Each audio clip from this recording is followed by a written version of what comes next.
What is going on, guys, and welcome back to Star Wars The Old Republic Game Update 5.8 Command Authority.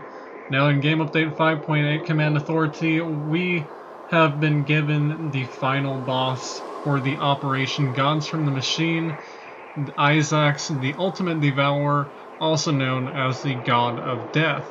Now Izax is one hell of a boss in the operation, let alone not many guilds have actually completed him on story mode, which is actually really surprising. However, it is still in the first week of its release.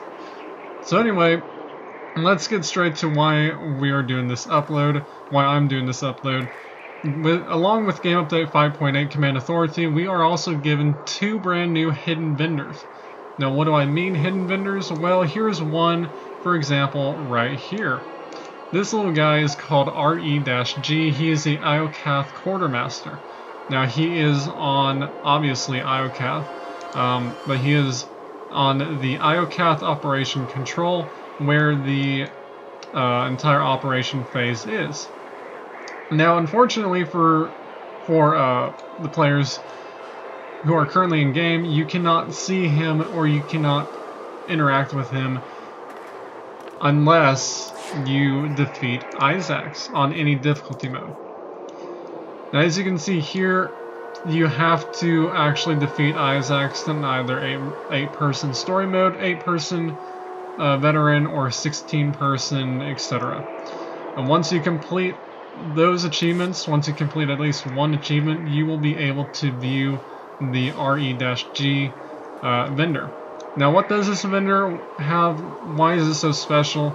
Well, I'll show you why. It only includes one item, unfortunately, as far as I know anyway, but he includes a large statue of Izax the Destroyer, which includes a civic sculpture's massive structure, starship, or a centerpiece hook. Now this costs 100,000 credits, and it is one hell of a statue.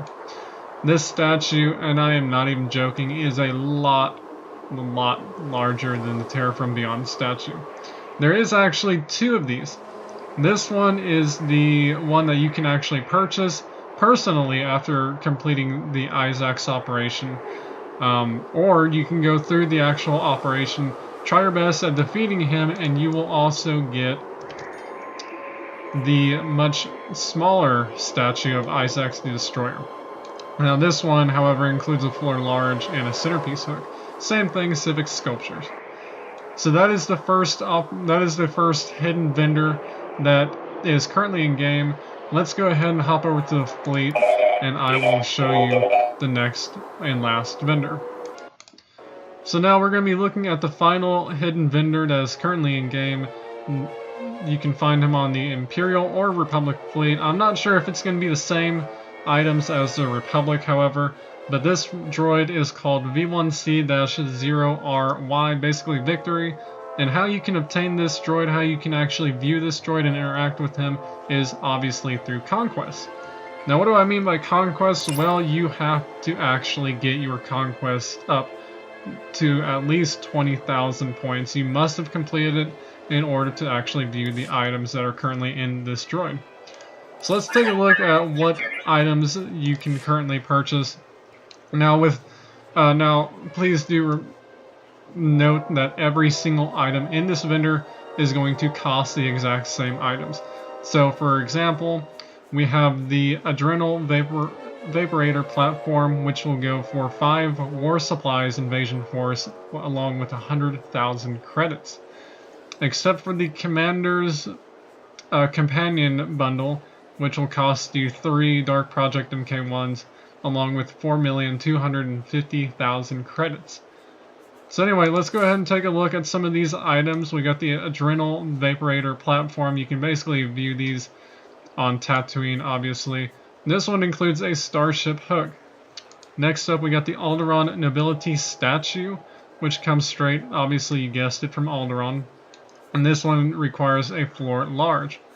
Next up, we got the Balmoran Planetary Sign as the Imperial faction. I really like this one the most because it looks more beaten up and a little bit more rusted look.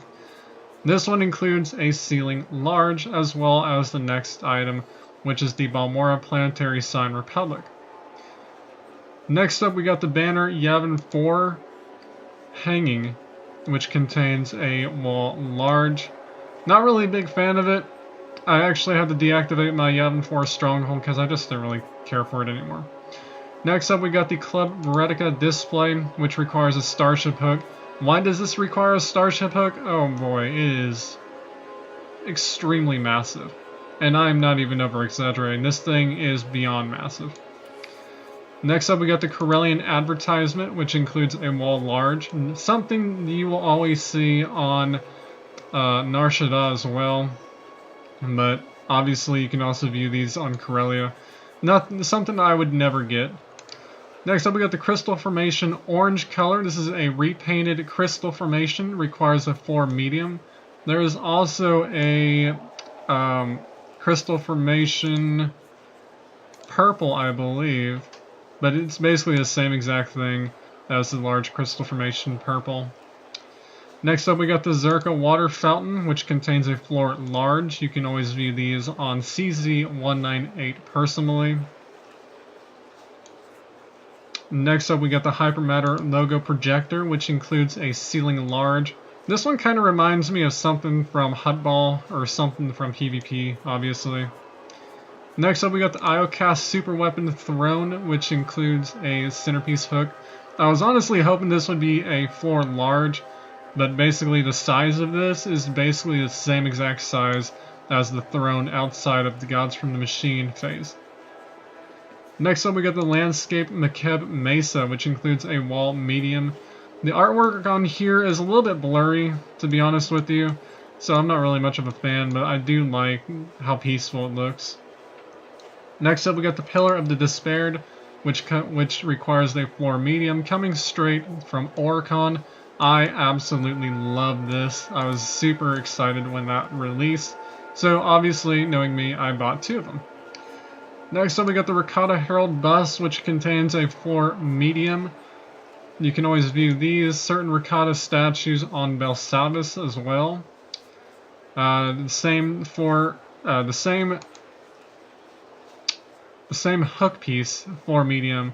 Next, we have a Rakata Priest statue. Basically, as I mentioned, you can always view these on Belsavis, because Belsavis is always a Rakata type of place. Next up, we got the Revenite Communications Tent, which requires a centerpiece hook. You know, something you could probably see on Rishi or Yavin 4 more than likely. Something that's really interesting, but also something that I definitely would not purchase for myself, just because. Next up, we got the Sith Ice Sculpture, which requires a floor large. I think you can view these on Hoth, I believe, as well. Except for Korban. I know Korban has a lot of Sith-themed statues. Next up, we got the Terrace Planetary Sign as the Imperial, which contains a ceiling large. And as I mentioned, this one is a little bit more kind of rusted out version of it, so I like it. Next up, we got the same exact sign, but as the Republic version, and this one contains the same ceiling large. So we got 2 more decorations to look at. We're going to take a look at the Tatooine Moisture Vaporator, which requires a floor medium or a floor medium narrow. Something obviously you can view at Tatooine. Something that I definitely would never purchase. And finally, we have the final decoration, the Voss Tomb Sarcophagus, which requires a floor medium. I will probably pick these up eventually. But anyway, that pretty much does it for the current hidden vendors in Star Wars The Old Republic's Game Update 5.8. Honestly, with a lot of these decorations, I think some of these that require, floor medium and whatnot, I really believe those should be reduced to like 1 invasion force each, and say like 50,000 credits, but that's just my opinion. Commander's Companion Bundle pretty much just allows you to influence your companion from rank 1 to 50. So I hope you guys enjoyed this video, and I will talk to you guys later.